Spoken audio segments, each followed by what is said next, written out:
Today we're learning how to slow down a clip to create a smooth slow motion effect. Let's jump right in. First, import your video into the timeline and select the clip you want to slow down. Go to the Speed tab in the right side editing panel.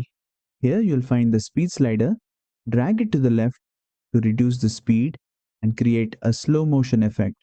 You can also manually set the duration of the clip.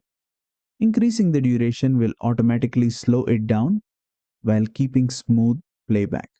Another way to adjust the speed is by dragging the orange bar at the top of the clip in the timeline. Stretching it outward will slow down the clip while maintaining its original frames. You'll also notice the frame interpolation options.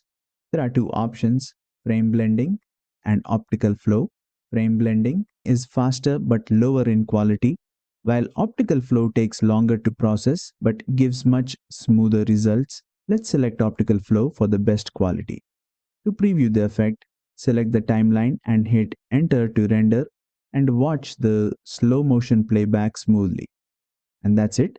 Now you know how to slow down a clip in Filmora with the best settings for smooth slow motion effects.